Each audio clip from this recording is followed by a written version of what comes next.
Hello, my name is Denise McClendon, and I would like to tell you about my daughter, ALIYAH Wilson, who was found hung in Houston, but I have evidence and proof my daughter was murdered, and the police are trying to say suicide. Um, on 7/19, 2020, my daughter was found hung in Houston. I was not informed until 7:23 days later, and how I was informed was I woke up to a text message that read, "They told me your daughter has died." That text message was from my daughter's ex-girlfriend, who knew my daughter passed on the 19th, and who had my telephone number, but she chose to tell me the 23rd.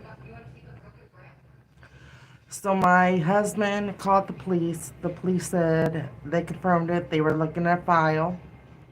That my daughter hung herself with the sheet and she left no note. And that's all they would tell me. After that, I spoke to the coroner's office. The coroner stated that my daughter came out of her apartment with a backpack, Nike slide-on shoes. She walked upstairs. She was barefoot. So she walked upstairs and on down and hung herself with her fitted bed sheet, and she left none out. My problem with that was my daughter's apartment door was locked. Even though she walked upstairs barefooted, there was no dirt on her feet, and where she was found hanging, there was other spots that she could have done this at, but she had to walk real far down to do this. And they said she used her fitted bed sheet, but that was previously cut. It even states that in my autopsy report that it was previously cut. They don't have a cut piece of sheet because they didn't even bother to look for one. I have obtained a picture of my daughter hanging, holding a cell phone in her hand. That is impossible. Um, the sheet was cut to 21 inches. She was 66 inches, and it states that in the autopsy. And I personally measured the balcony, and the balcony itself was 33 inches. No way possible. Um, I guess I'll get into a little bit of the police report and tell you exactly what the police report says. Um, it says, okay, it says narrative. It says on 7/19/2020 at 04:47 hours, our first officer Rashid was dispatched to a suicide. How they know it was a suicide before they even got there? Was dispatched to a suicide call located at 2401 Lazy Hollow Drive. The scene was located in Houston, Harris County, Texas.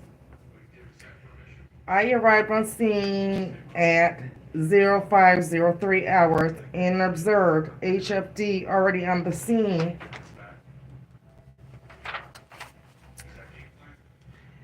And then it says officers' actions.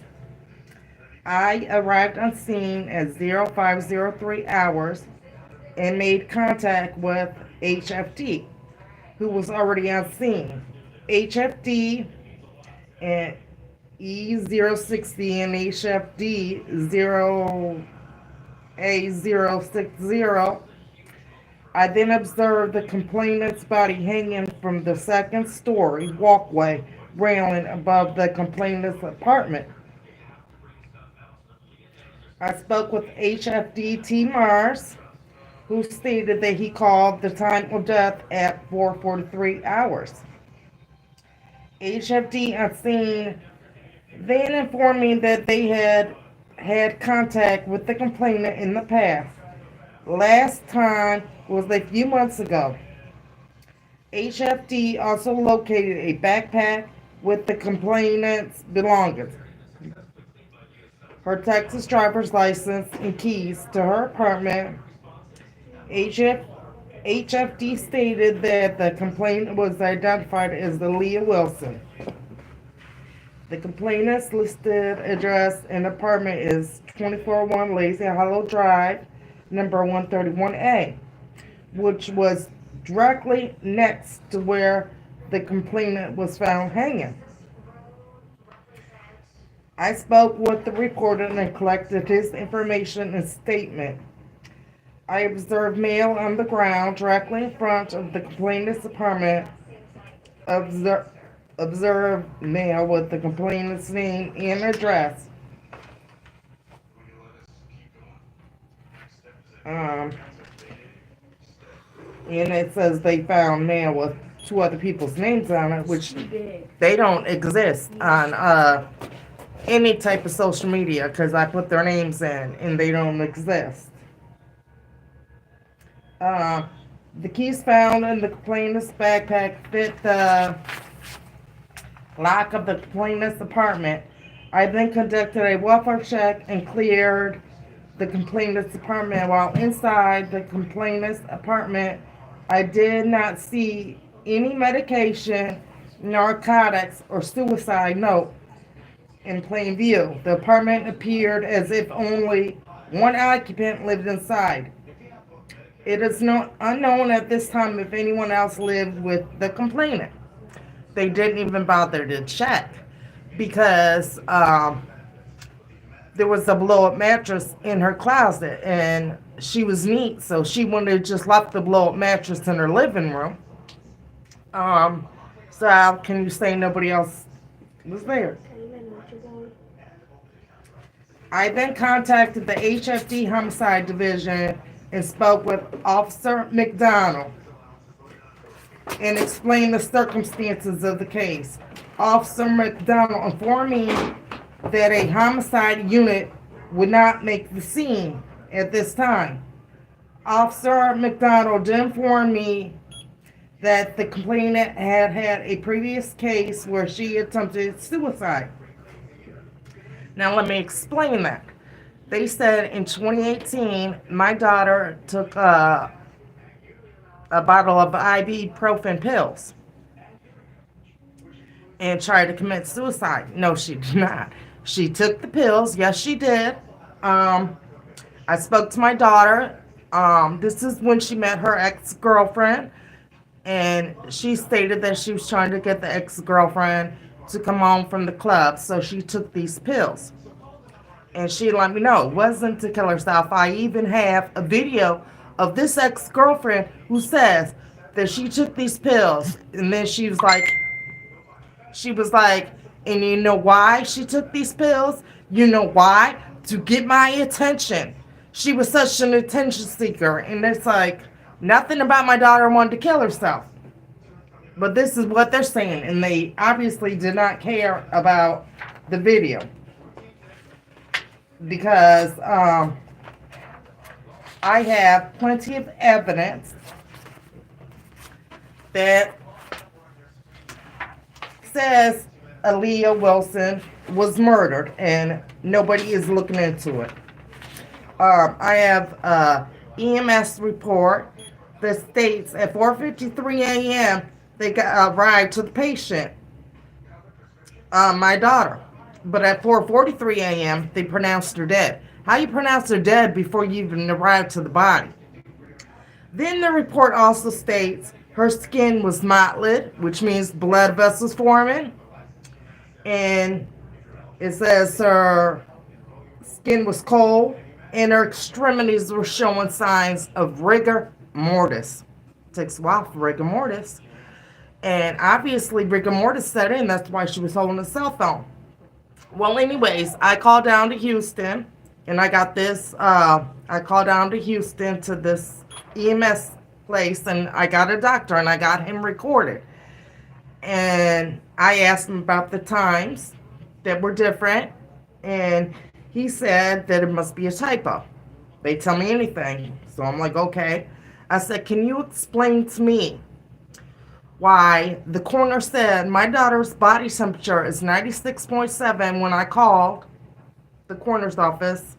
They said it was 96.7 2 hours later by the armpit. I said, can you explain why your report states that her skin's cold and other things? And he is recorded saying that, oh, from the report I'm reading, it sounds like your daughter had been dead for a while. He said, and then I asked him, how long does it take for your skin to become violet? He said, oh, that takes a while. And he's recorded saying this. Um, but yeah, they checked my daughter's body temperature at 7:12. She passed in the morning. They got to her body at 4:30 in the morning, but yet they didn't check her body temperature until 7:12 by the armpit. They didn't check until she got to the medical examiner's office. Even though I have a copy of their policy and procedures, and their policy and procedures state that they are supposed to check the auxiliary body temperature at the scene. At the scene. It also states that they were supposed to see how my daughter's demeanor was beforehand, and that they were supposed to question people. And they didn't do any of that. And when I called them out on it, the coroner's office of Harris County, they tried to tell me, oh, that's the police job. I said, but it's in your policy and procedures. So how is that the police job when it says it's your job? But anyways, I'm going to read to you. Also, I have the coroner's investigation report. And it's mighty funny. I don't know if I can find it, but you can listen to the times.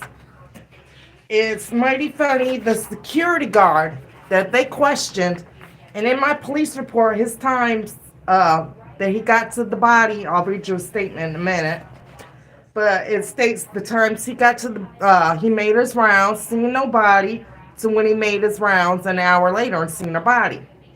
Well, it's mighty funny. The coroner investigator report, his times is like 10-15 minutes different than what the police report states. And it's like, what, you couldn't keep your story straight? I can understand 5 minutes difference, but those reports should somewhat kind of match up, it seems like. But anyways, in my police report, his statement is, his name's, it says Muhammad Abdullah. It says, Mr. Abdullah works at the listed address as a security guard. Mr. Abdullah stated that he was making his rounds walking through the apartment complex around 4:20. The complainant's feet, 4:20 hours, when he discovered the body of the complainant. Mr. Abdullah stated that he saw the complainant's feet and ran to call the police. Mr. Abdullah stated that the last time he walked around the same part of the apartment complex was at 3:20 hours. There was no body hanging. Mr. Abdullah stated that he did not see anyone come near the body. How do you know that if you ran?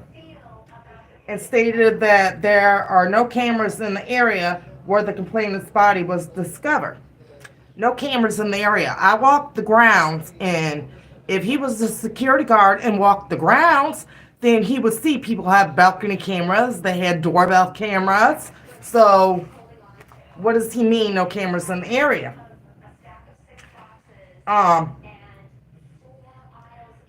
And I have a problem with Mr. Abdullah's statement because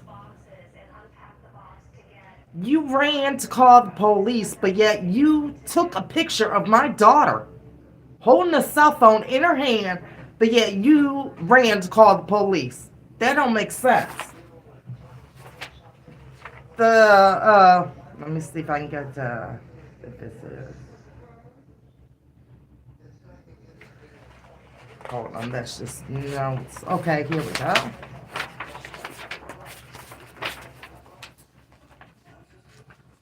This says case synonyms, or whatever, synopsis.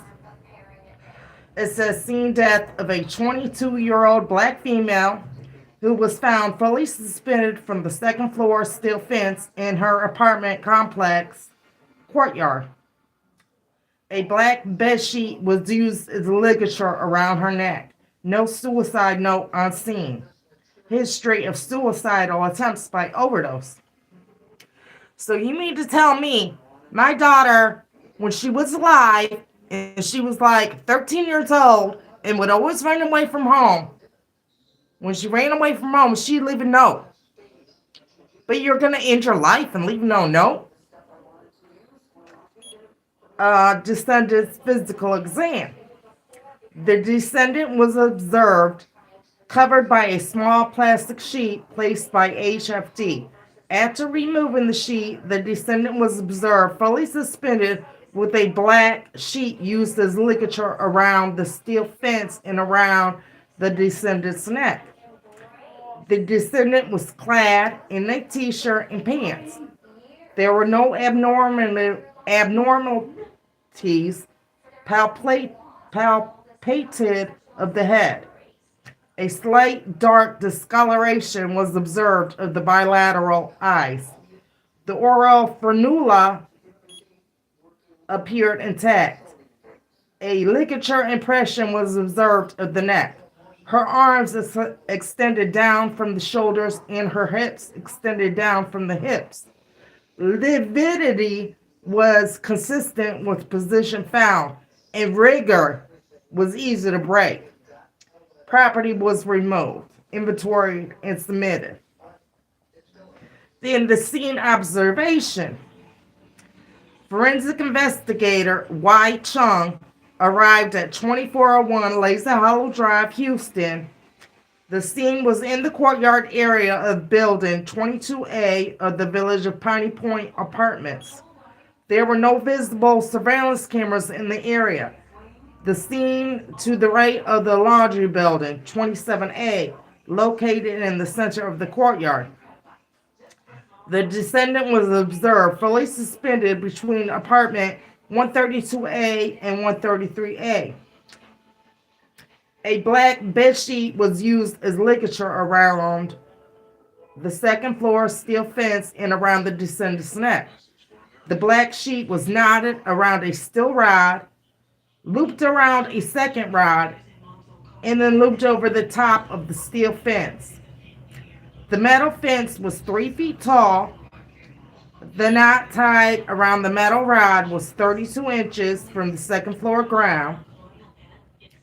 The top of the steel fence was 40 inches from the knot observed near the descendant's neck. The descendant's feet were 3 feet from the ground. A small backpack, a pair of sandals, a cell phone, mail, and the descendant's Texas ID were located along the 2 bottom steps of the staircase. The descendant's apartment was about 2 doors down from where she was located. Keys were observed in the lot of apartment 131A. HFD located the backpack full of the descendant's belongings near her feet. They pulled the items from the backpack, and HFD opened the descendant's apartment for a welfare check. There was no alcohol, tobacco, illicit drugs, weapons, or suicidal notes on scene. HFD did not observe any suicide notes in the apartment. Okay, now it says in the police report at 420, the security guard found the body. And an hour before that, at 0320, there was no body. But at 0420, there was a body. This says the security guard at the apartment complex made his nightly rounds at 3:40. That's 20 minutes difference. On 7/19/20 and did not observe anything strange. When the security guard made his rounds again at 4:30, he observed the descendant fully suspended in the courtyard. 911 was called at 4:33 and EMS was dispatched. HFD Medic 60 arrived on scene and confirmed death at 4:43 a.m. EMS observed a backpack near the descendant with belongings. Her apartment keys were located in the backpack, and HFD used them to check the apartment for any suicidal notes. No notes were located. No foul play was suspected. The contents of my daughter's backpack was her identification, house keys, a pack of cigarettes, and a cell phone. I believe that was it. Anyways, I did not get the pack of cigarettes. Even though it states, and I can read it to you, it states in the police report the contents of, let me find it so I can tell you the exact contents that were in her backpack.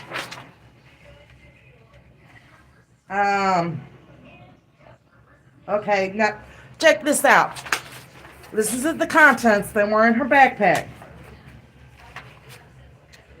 Officer Libby checked by with night shift units to assist them in processing a suicide scene. When I arrived, I met with officers and found that they were almost finished and the complainant's body was being removed. I gathered the complainant's green bag, which was her backpack, and few articles that were near the body and tagged them into the property room under the case number. I also secured the complainant's apartment with the key and tagged that key as well. No other information to report at the time. Officer McDonald of homicide gave authority to tag evidence. The evidence was my green bag, which was her backpack, with personal items inside from an Apple iPhone. It contains a Newport pack of cigarettes and Apple earpods.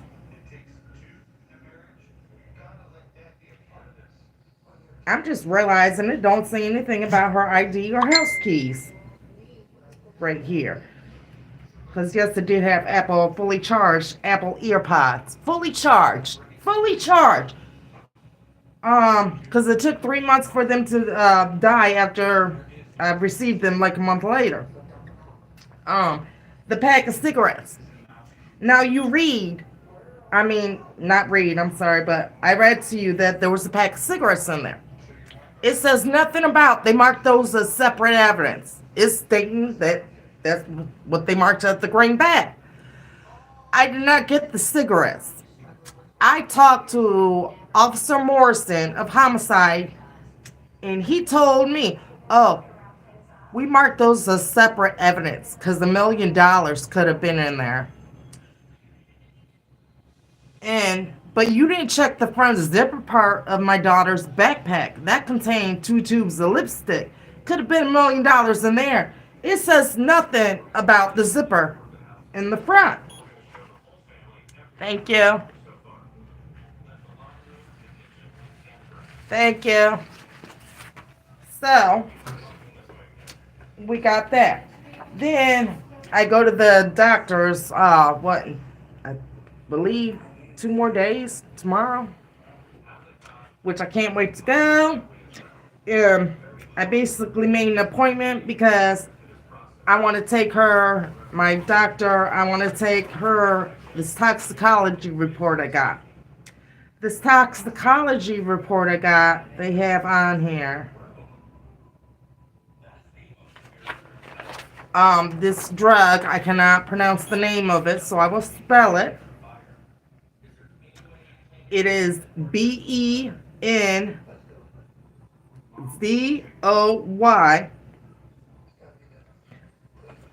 excuse me, LECGONINE.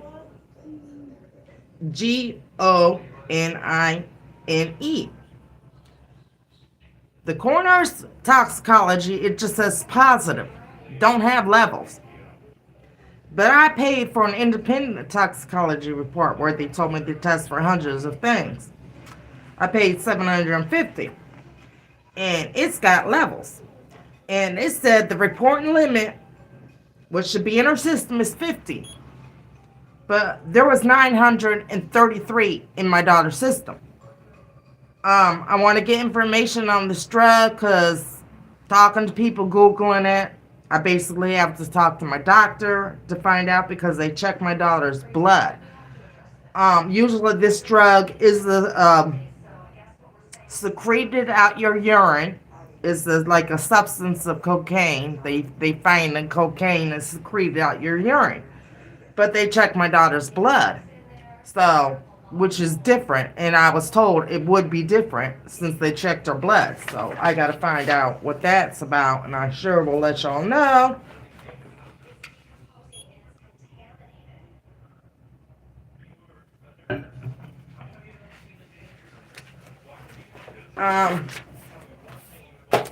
Hold on. I'm going to get my computer here.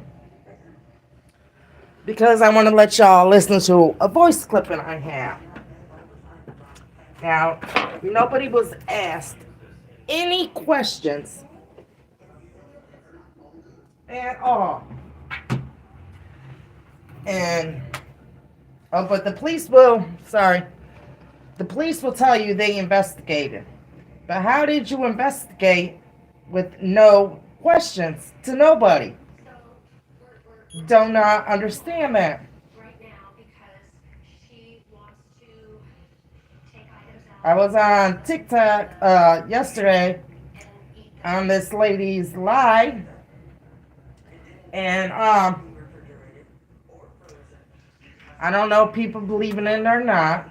Not saying I believe everything that's told to me, but she was doing some tarot cards. I believe mostly what she said, and she did other readings before mine, and everybody in the comments was like, oh my gosh, yes, you're accurate. And she was very accurate when she did mine. And weird thing is that a little bar popped up and it said something about consuming illegal substances or something, like she was drinking on there. She wasn't drinking nothing. She wasn't even drinking water.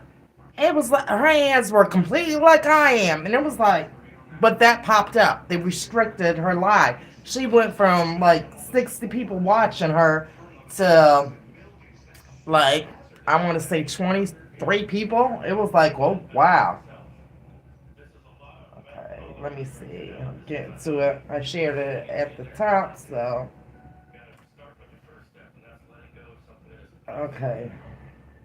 Hi, the person you've reached is using a screening service. Okay, let me unscrew you. This is my daughter's very next door neighbor, which you are going to hear. It's going to take a minute. From Google, and we'll get a recording and transcript of this call. Go ahead and say your name and why you're calling. Denise, ALIYAH Wilson's mother that was found hung, calling for Jared.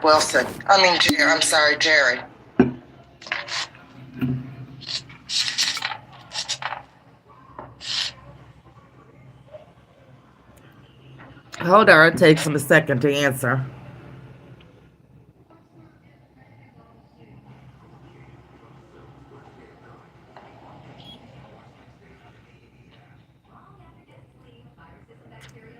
I know, hold on.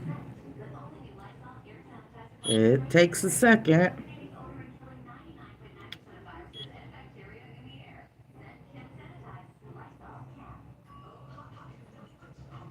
Thanks. Connecting you now. Hello? Hi, yes, sir. Do you remember me?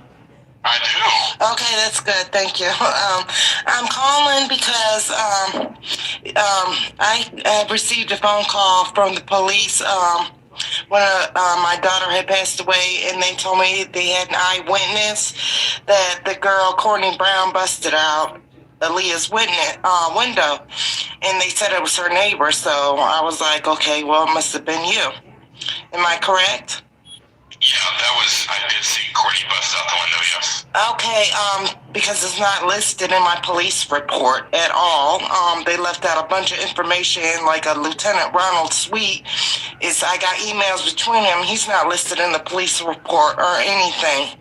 So that's why I was just calling. Well, that was a separate event. That did not happen. That happened days later, but yeah. Yeah, like 2 weeks later, after my daughter was gone, I got Courtney Brown recorded saying she busted out my daughter's window. So Yes, that's correct. okay, and also you had told me she was somebody that you didn't want to mess with, right? Were you trying to fear? I mean, you heard a lot of abuse and everything going on over there. Yep. Okay. All Our right. walls would regularly shake. Okay. Well, is it you'll probably keep this number because I was just asking him to keep the number. Can I call him again? But you heard him. His walls would regularly shake. He was the eyewitness that Courtney Brown busted out my daughter's window, but he was not questioned. And yeah, she did do it 2 weeks after my daughter passed. But let me tell you why she did it 2 weeks after. Yes, the police are looking at it like, well, it was 2 weeks after she died. Well, it was 2 weeks after she died because I did not find out till the 23rd. It took me almost a week to get to Texas from Michigan because, you know, I have other children. I can't just jump on a plane. And then it took me a few days to get to my daughter's apartment. So that's why it was 2 weeks. And she did that because we had a candlelight visual.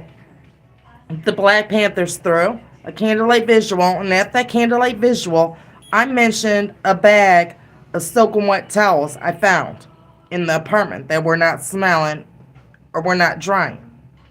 And once I mentioned that, that's when she busted the window to take those towels. She took those towels along with all my daughter's bras and panties. Everything is very questionable, and the only thing I would like the police to do, yeah, you don't have to arrest nobody for murder. You can at least question them. At least question them. I'll be happy with the question. But you're not, they didn't question nobody. I have no answers.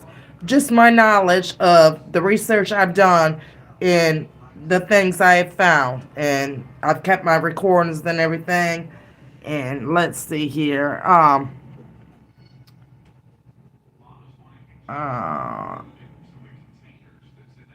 No, okay. Listen to what? Oh, it shared quite a few times.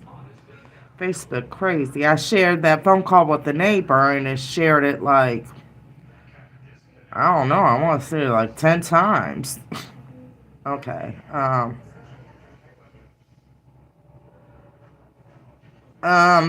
Okay. Can I speak to Mrs. McClendon? This is the EMS doctor. This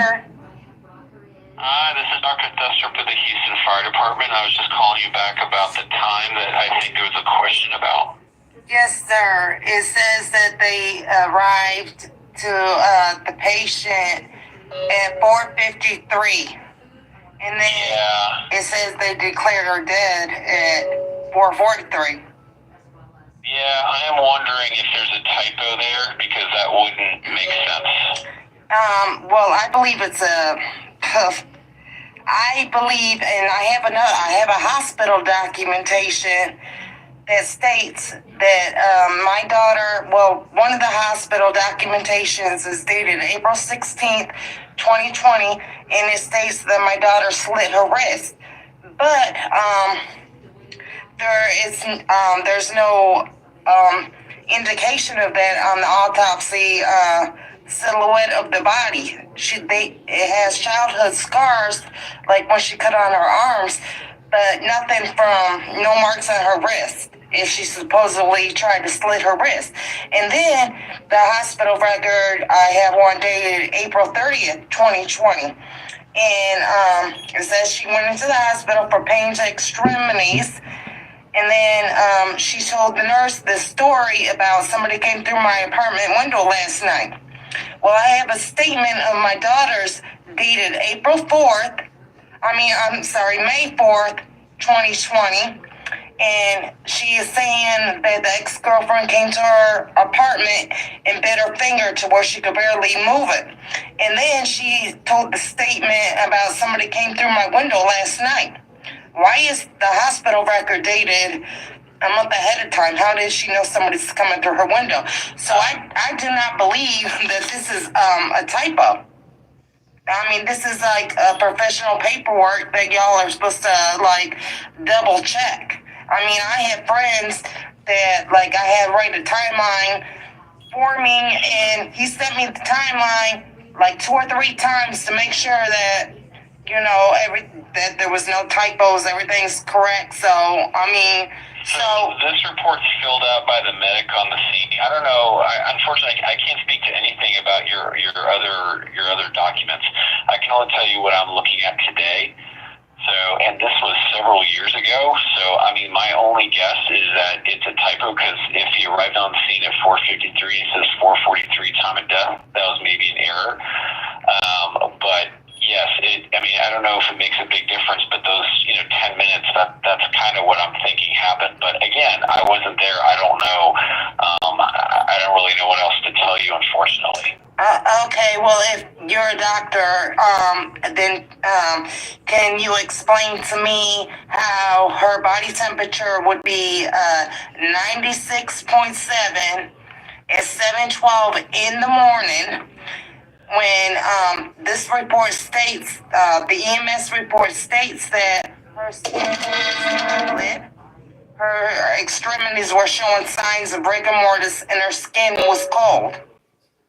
The only comment I can make about that is I don't know what the ambient temperature is outside. I don't know. I wasn't there. I couldn't tell you, but it's from what I'm reading. It sounds like she had signs that she had been there for a while.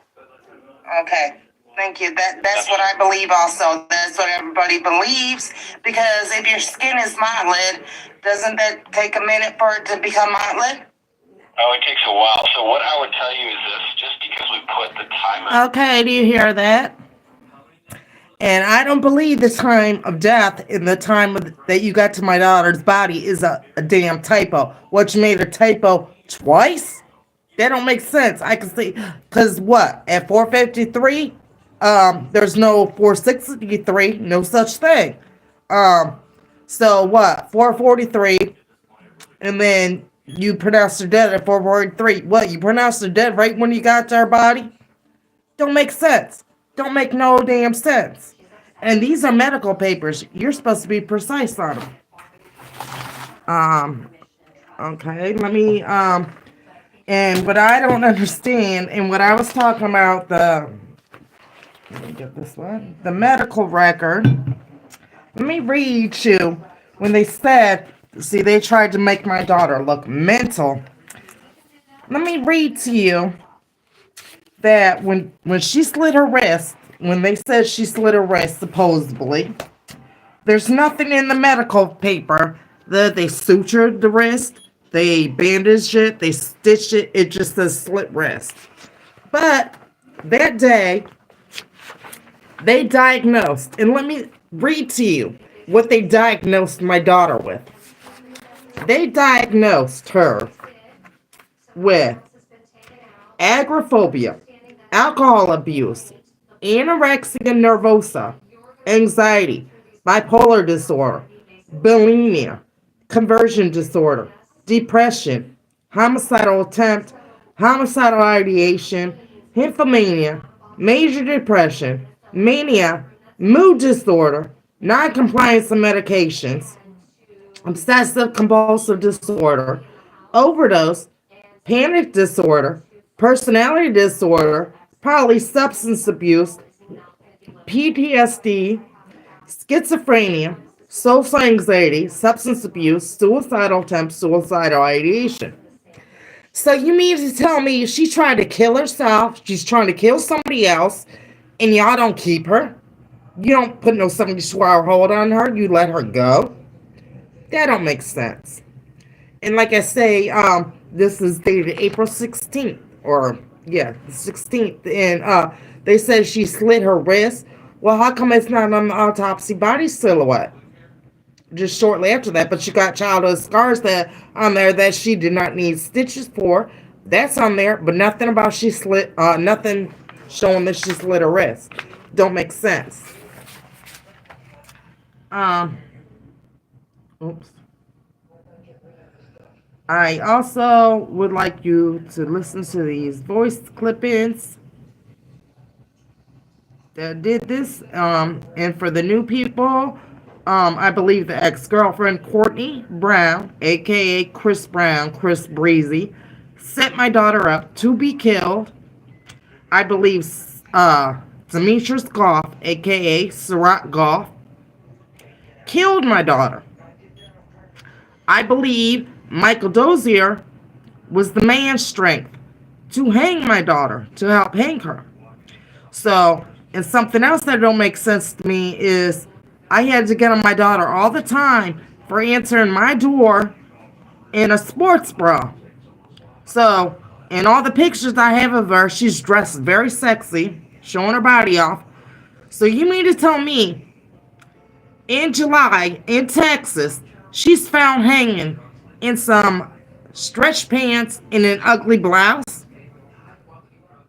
And when I asked the coroner, did my daughter defecate on herself, they told me they couldn't tell from the pants she was wearing. No, you couldn't tell because they changed her clothes. And then what I don't understand while I'm seeing it, this girl Blue, who she didn't do anything. She was just the lookout person. I'll show you a picture of her right quick while I'm here, because she looks just like my daughter. That's Blue. But she was the lookout person, considered herself my daughter's sister, but yet she can't tell her nothing. She's probably scared. I'm sorry, I lost my train of thought when I got to Blue. But I want you to hear these voice clip-ins. Oh, and my daughter's found bald-headed. And she always left out of her apartment with a wig or with a do-rag on. But she's found bald-headed. So, and I have a picture of that girl Blue in a wig that I was told was my daughter's. And I also have a picture of my daughter in that damn wig. So, it don't make sense. Here we go.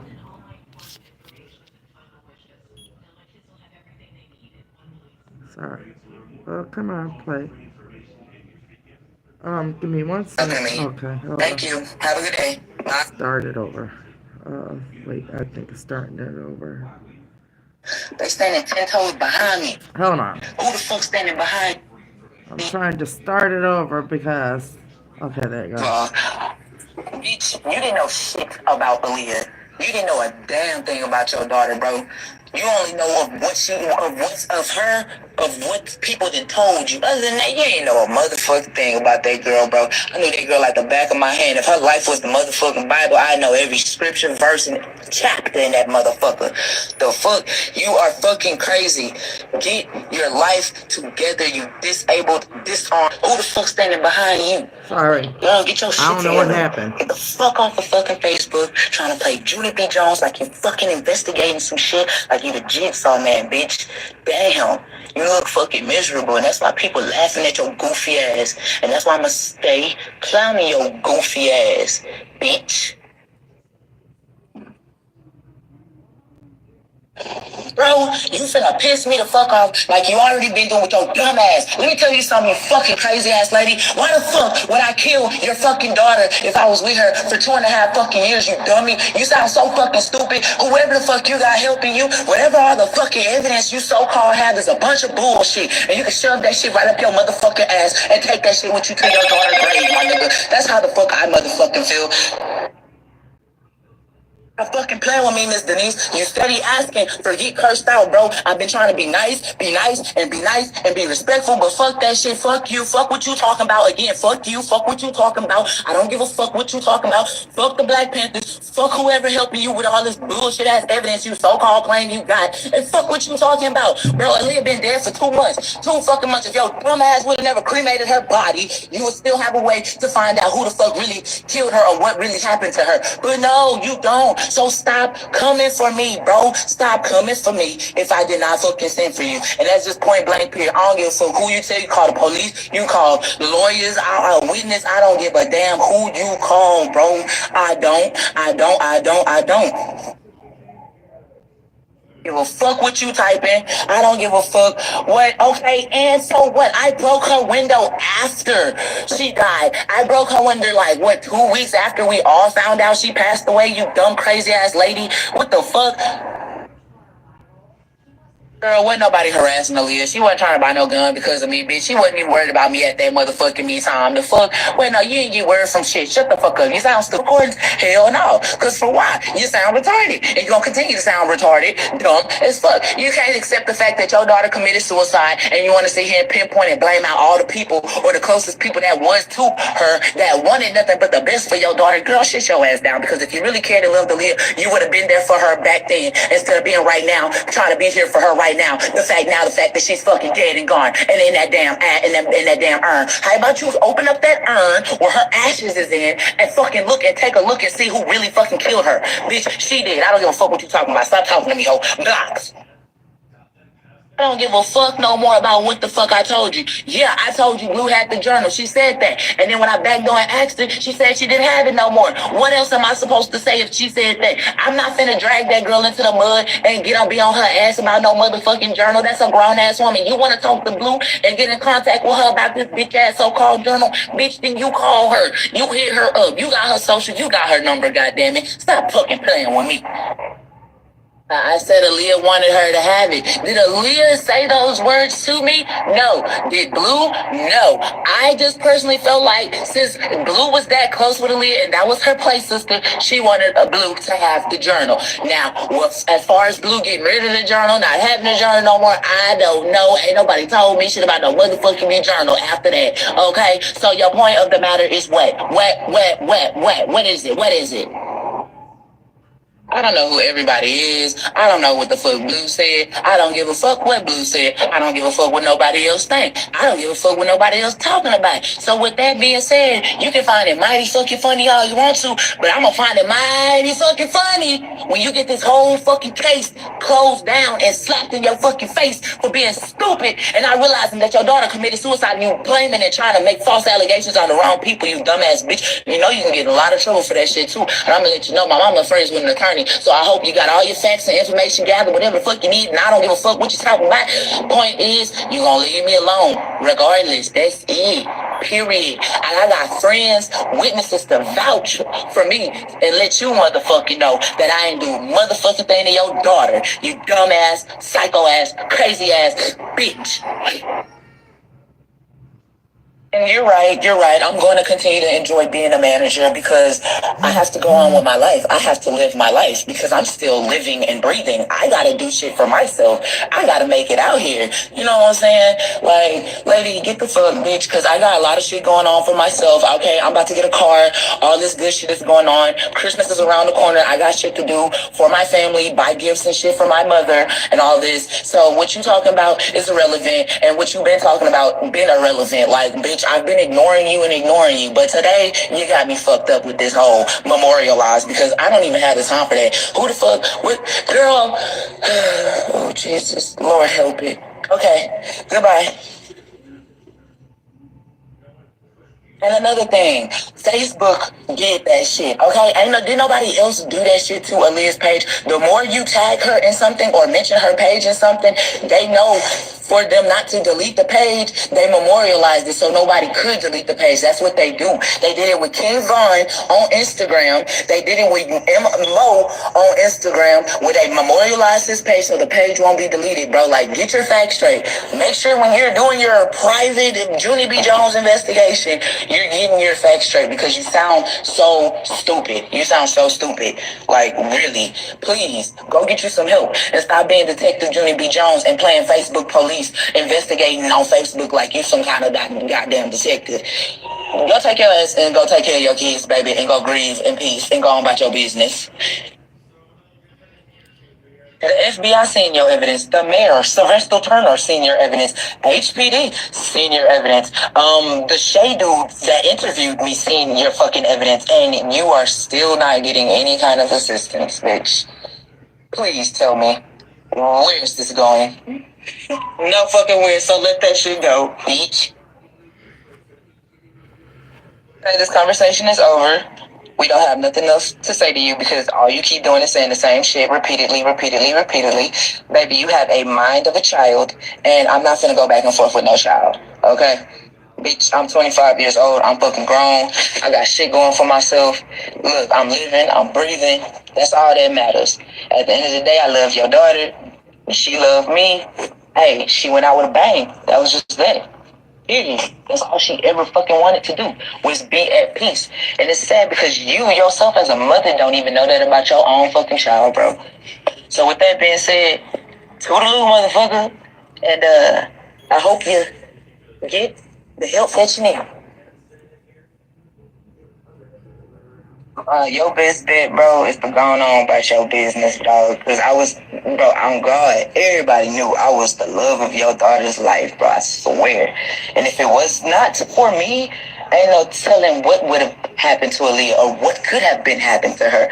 Or even if she could have been killed, committed suicide. But hey, you take that shit with you to the grave all you want to, baby. At the end of the day, I'm gonna live my life. Your daughter gonna forever be in my heart. You, on the other hand, bitch, you need to be put in a fucking straitjacket. Goofy ass motherfucking lady, I'm finna give you what the fuck you want. A big ass embarrassment on national fucking TV. I just got off the phone with Megan for Steve Wilkos. Don't worry about what the fuck I'm doing and me taking my time out to talk to this woman. You don't apologize, bro. You better count your fucking blessings, lady.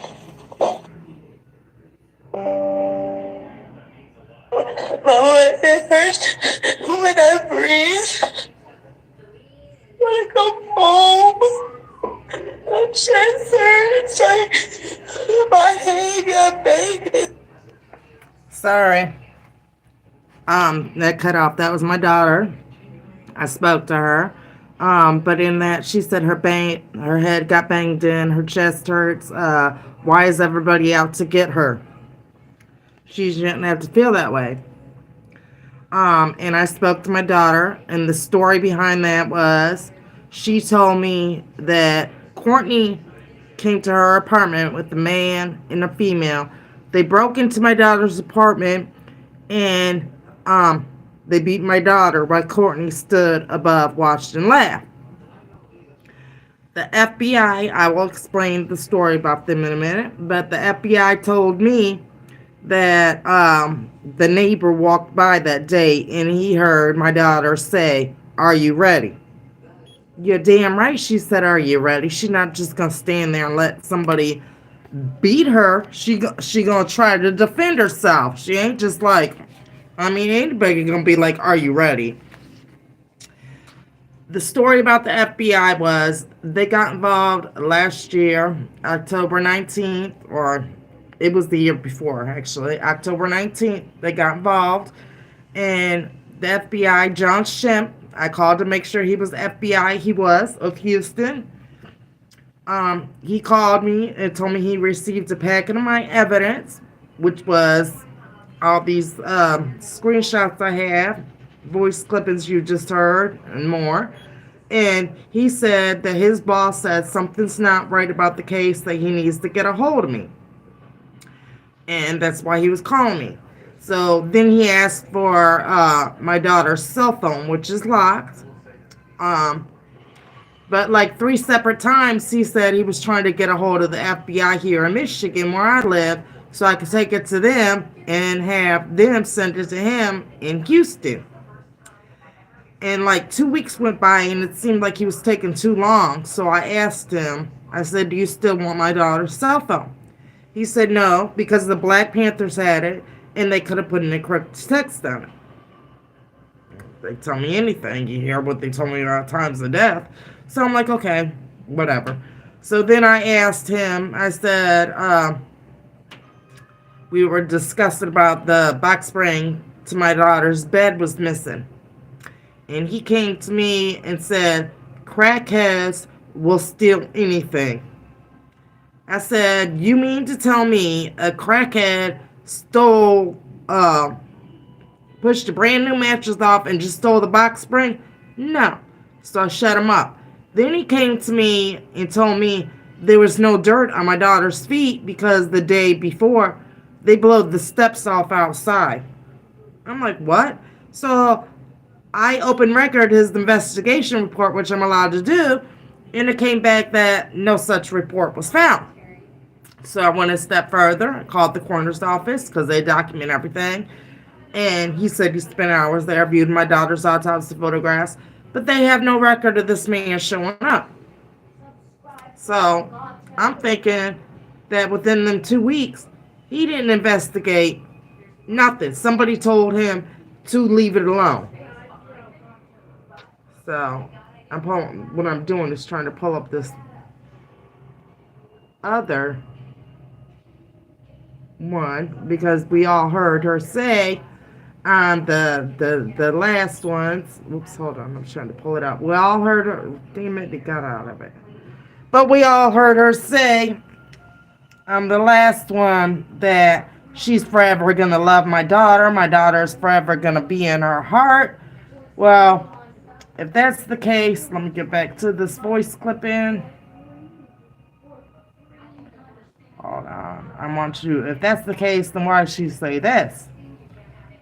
And I am so pissed off. She has not even been questioned. She has tormented me since this happened to my daughter. And it's like, damn, police, do your job. All you do is have to run IP addresses, and I bet you it goes right back to her. Goes right back to her. And I've even been told by them that their IP address is hidden. You can't hide your IP address. You can't hide it. But okay. Hold on, I'll get to it. Just gotta let you hear this because it's like, why you say this? And you hung my daughter. But you said this? So hold on, let me find out where it's at. Facebook's. Excuse me.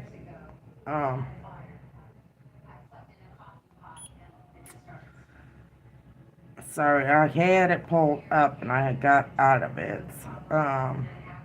Yeah, it should be coming up.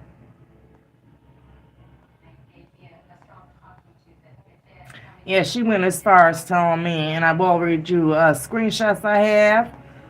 But she's gone as far as telling me my daughter is deader than a doornail. The world is better off with my daughter dead. She took a picture of ALIYAH off my page, and she wrote, fuck ALIYAH Wilson on it. She told me my daughter's a pile of ashes. She got barbecued till her meat fell off the bones. She said some more.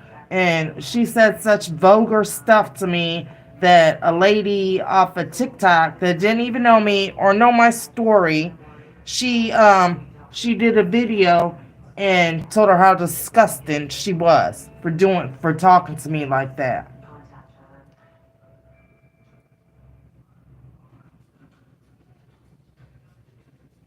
Thank you. Hold on, I'm just about to this voice clip in.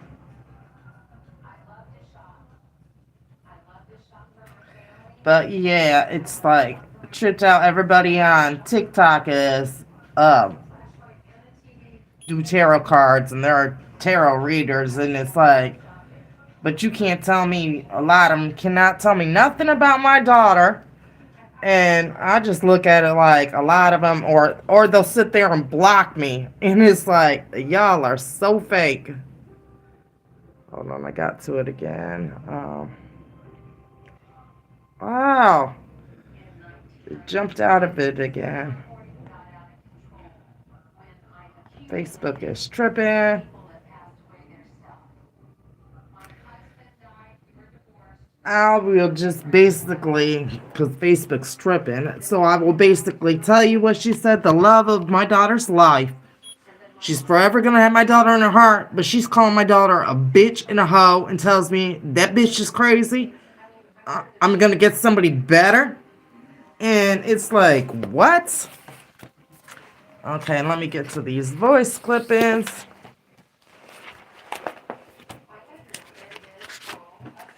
And I'm sorry, they're not in order. Okay, the first one. Let me pull it up because I want you to hear. The first one I came to is a song that Courtney Brown told me it was her song for ALIYAH. And I just want you to hear the lyrics. I won't play the whole song. Oh, sorry. Okay. I won't play the whole song for you. But I want you to hear the lyrics. Courtney Brown said this is her song for ALIYAH. Where's it at? No. Hold on. Okay, there it goes. Okay, yeah, just listen to the lyrics right quick.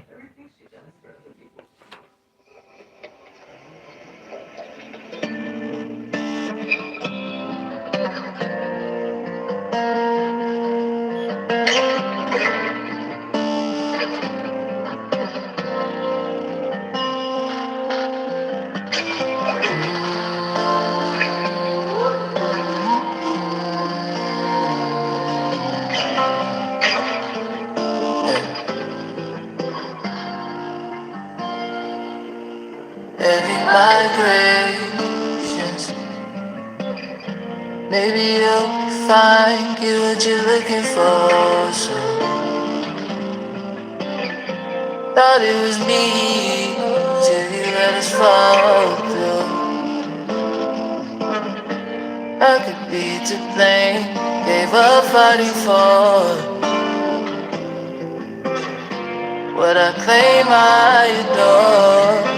Butterfly, butterfly, I thought you were mine.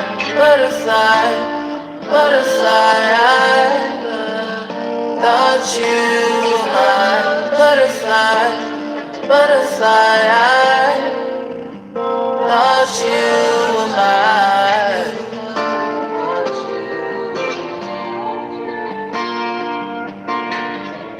If angels had a human form, they couldn't match your glow. Monarchs floating, giving on a circle around your soul. From your bosom, rivers flowing, currents giving life. This energy immersed my body, control my mind. I told you I wanted to appreciate you. Tried to give you love, you sent me salutations. On the sea and started standing on the pier. How you go from giving in to never you. You were mine.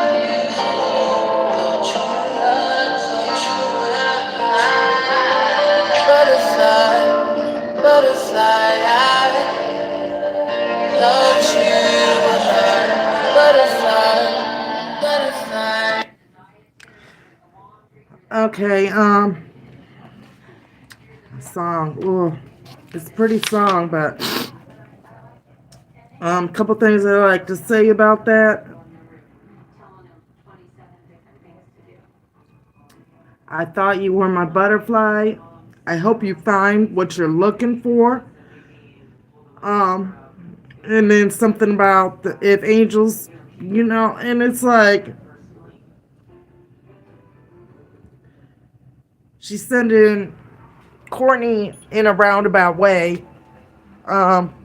Is telling me that she did this to my daughter. Because my daughter was leaving Courtney. She was coming home. Courtney knew that. And yeah, Courtney tried to get her back because Courtney wanted to be with her. Courtney was toxic. She was a stalker. And She knew once my daughter's mind was made up, there was no changing it. My daughter was leaving. And Courtney knew that. My daughter went back to Courtney a few times, but this time her mind was made up. And Courtney seen that. And Courtney knew, okay, she's leaving. If I can't have you, nobody's going to have you. Okay, this one is ALIYAH. And I forwarded this message to ALIYAH that I had sent to Courtney. And it said, could you please give ALIYAH back her ID? There are people that is here for ALIYAH. Do not think she is alone. Take it from me. I learned from experience that karma is real. So please be the bigger person and give her back her identification card.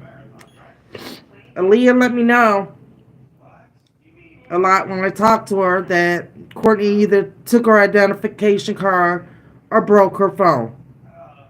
Just like I had sent my daughter a box for Christmas, and it had a bunch of family pictures that were framed in it, and she let me know that Courtney destroyed it all. But anyways, ALIYAH said, Mama, you sent me this message, not Courtney.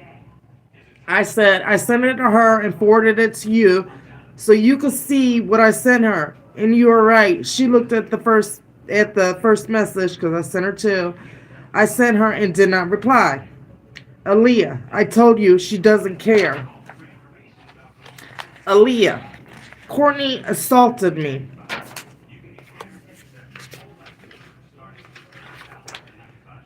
A picture of ALIYAH.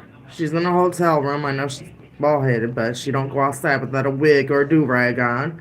But you see the letters, mines. Mines. Courtney, obsessive. Mines. I have a video Courtney did, like, a week after ALIYAH died. And she acts like she don't know Ciroc. Well, this one, her name's Courtney Brown. Her alias names are Chris Brown and Chris Breezy. This one says Chris, not Breezy, and this picture of Courtney. And she's telling King Ciroc, happy birthday, boss. What? You don't know her, but why are you telling her happy birthday? And why the hell are you calling her your boss? This one is Chris Brown, Courtney, dated September 20th, 2020. And I suppose she stole, but we all know when we still post, that's what we feel. And she says, I'm really a serial killer. I just don't know when I'm going to start. This one is Courtney, Chris, is dated September 12th, 2020. She says, they went out of town the day after ALIYAH went missing. Looking to Tay McKenzie, Britt Solette. Britt Solette is Ciroc's girlfriend. Missing. ALIYAH would have been considered missing if she didn't return a text immediately or return a phone call immediately. They would have considered her missing. After I read this statement to you, I'll explain it.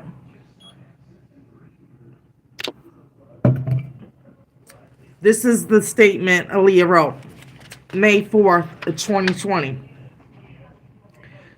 She says, so honestly, I never done anything like this before. But a few days ago, my ex-girlfriend came to my house without telling me anything about her coming. And she beat it on my door like the police. And I answered. She was so drunk, mind you, she's an alcoholic. I had put up with domestic violence with this girl since we got together for 2 years, dude. I never spoke on this shit because it's hard to speak on things as other things. So I kept telling her to go home.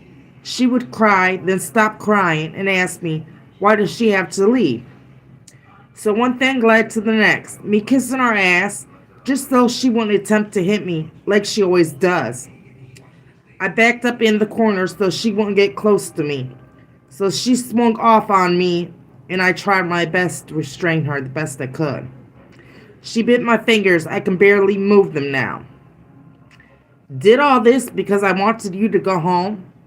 The police came. They did nothing because she lied on me and said I attacked her, and I cannot press charges because it looked like we're both fighting.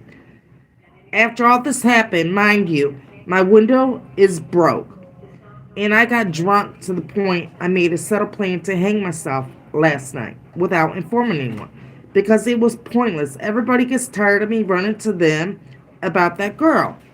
And also, someone came into my home through the window while I blacked out. I don't remember anything, honestly. Police used this statement against me. Now, in the statement, it said, I made a subtle plan to hang myself last night. I have proof, because this was on my daughter's Facebook page, so it has been changed. I have proof that somebody memorialized, and I believe it was Courtney, memorialized Aaliyah's Facebook page, looked at a message I wrote Aaliyah August 8th, and she was dead, but Aaliyah happened to look at it in Messenger, even though she was dead. So, Courtney, the police used this. See, she made a subtle plan to hang herself. No. Okay, now if you listen, I'm going to take out the part about hanging myself. For one, why would she say, mind you, my window is broke? And then she says, I made a subtle plan to hang myself last night without informing anyone. And then it says, and then she goes into, someone came into my home through the window. Why would she talk about her window was broke? Then she made a subtle plan to hang herself. And then she'd go back into somebody came through my home last night. That don't make sense. And then why would she sit there and black out stuff when she's writing her feelings? Why not just delete it? Why you sit there and black out stuff? Yellow out stuff. Don't make sense.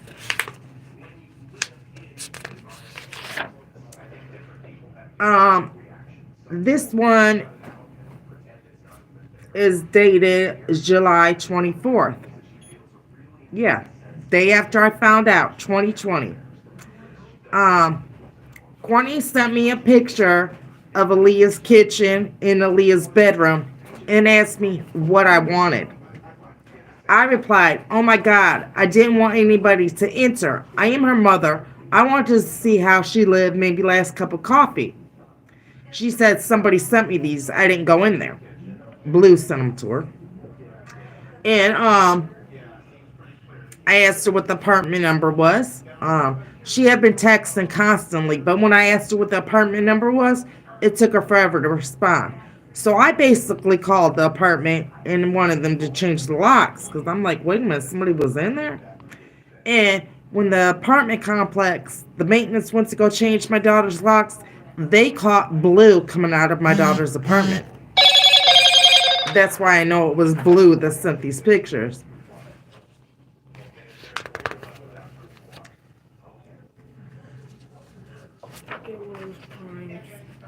How many's left? Go ahead.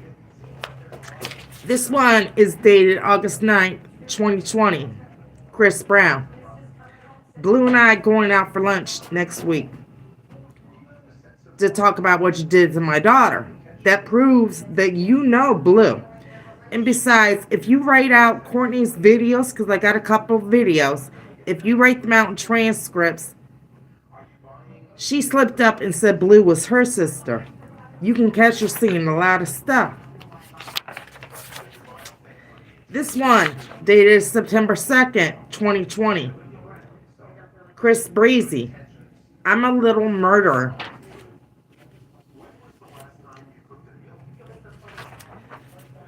This is what I was talking about. Aaliyah's page had been memorialized. I wrote her messenger. You see the little bubble. Aaliyah looked at her. Aaliyah was dead August 9th.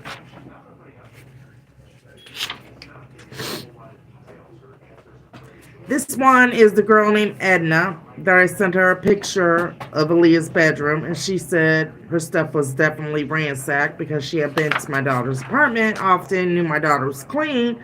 So she told me the stuff was definitely ransacked. This one,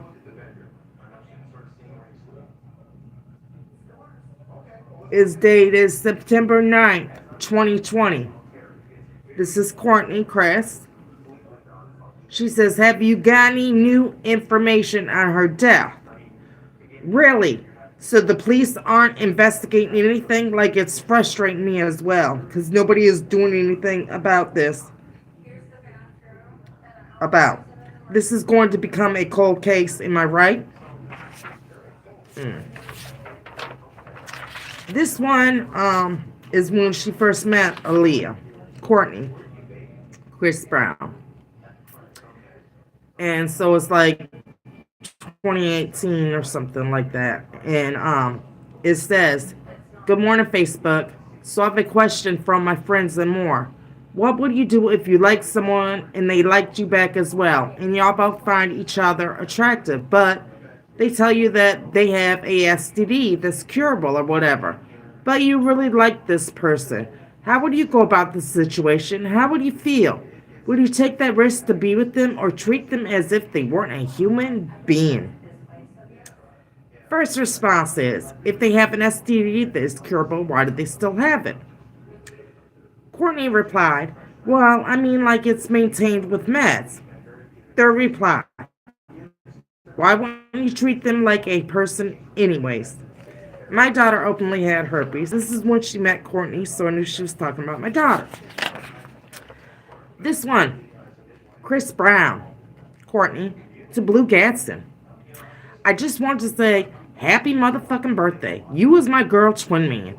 And you did everything you could to protect our baby girl, man. We did everything we could. I love you, man. And we got to do this for ALIYAH and show the world how much of a beautiful soul she truly was. We know what's up. She's looking down on us. I love you, Blue.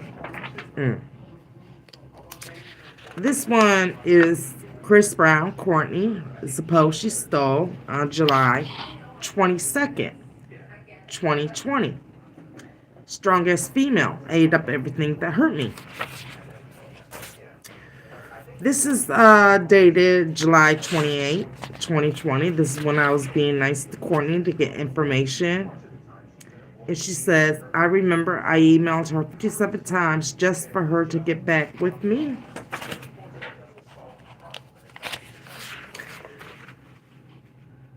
This is Edna.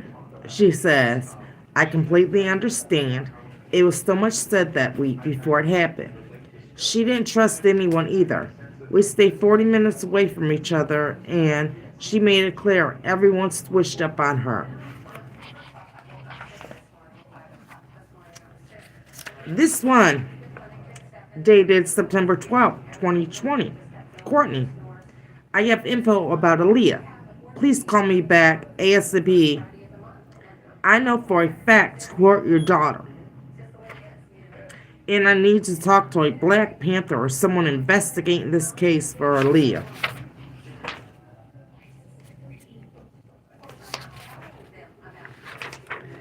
This is a picture of my daughter's bedroom. They must have thought she was the nudist.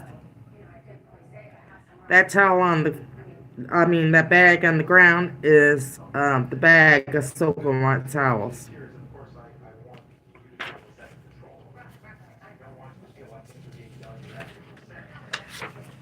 This is my daughter's bedroom window. It was broken twice. The second time was Courtney Brown. They have an eyewitness. So she busted that wood down and busted the window. See where I'm going with this. This is Sarat Goff, Demetrius Goff. Caption, CIAO, point to her head.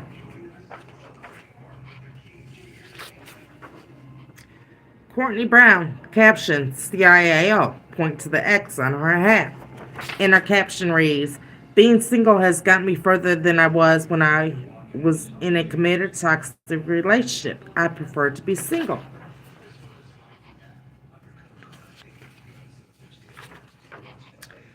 Michael Dozier, CIAO, sitting in a car in my daughter's apartment complex.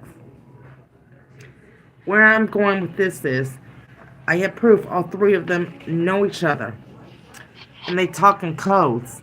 And I believe they're all saying goodbye to my daughter. This one, when I thought Courtney did something because of all these screenshots I had, I told this girl, Jay, Courtney Brown murdered my ALIYAH. She says, I know, Miss Denise, I know. We'll get justice soon enough. Another friend of ALIYAH's, Kayla. Y'all all disrespectful. Despite her childhood, for real. I talked to her. ALIYAH loved her people. She wanted to go back home. Yes, was dearly trying to find a way. Y'all tripped. She just loved Houston where all her friends were.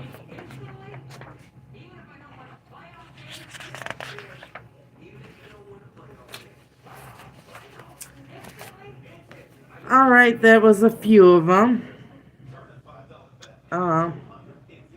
But I'm going to end this live because I've been out here over an hour. So I will come back on and give you all some more evidence. You have a good day. All right, bye-bye.